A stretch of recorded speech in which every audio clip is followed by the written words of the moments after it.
In the third game of this series, McConnell has the white pieces, and opens with e4. Morphy opts for the French defense this time, so he follows with e6, while McConnell continues with d4. Morphy goes d5, and McConnell pushes his e-pawn further, to e5. Morphy continues with c5, and McConnell plays c3, creating a pawn chain towards the center of the board. Morphy brings his knight out to c6, and McConnell plays another pawn move, this time to f4.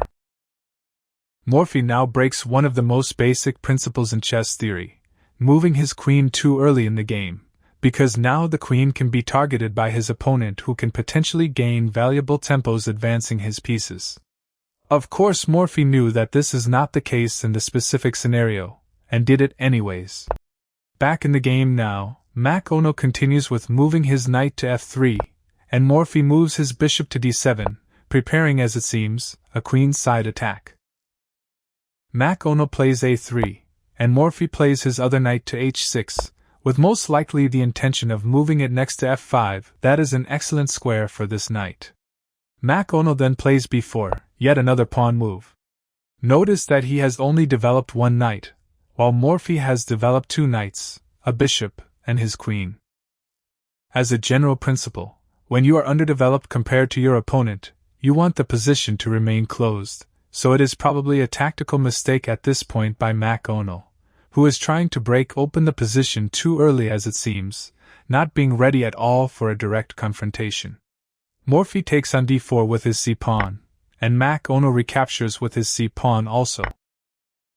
Morphy now brings his rook to c8, a semi-open file, soon to be open for him to control, and McConnell places his bishop to b2, while now Morphy brings the knight from h6 to f5.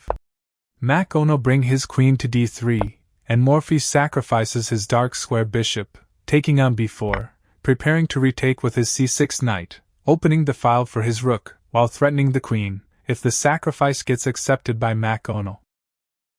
McConnell indeed cannot resist, and takes the bishop, so game continues with knight b4, threatening the queen, and also threatening c2, forking the king and the rook.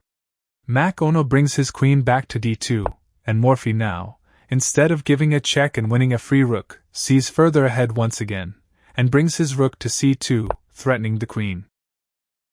McConnell has to move his queen back to d1, and Morphy now brings his other knight to e3, trapping McConnell's queen, and after this move, McConnell resigned the game. If you are enjoying this type of videos, where you have to pause and think, and no computer analysis ruins the magic of chess, while maintaining a 3D image of the chessboard, to be as close as possible to the real-life experience of chess, please like and subscribe. By doing this simple thing, you are giving me strength and motivation to continue creating more videos for you guys to enjoy. See you in the next game, bye bye, and thank you all.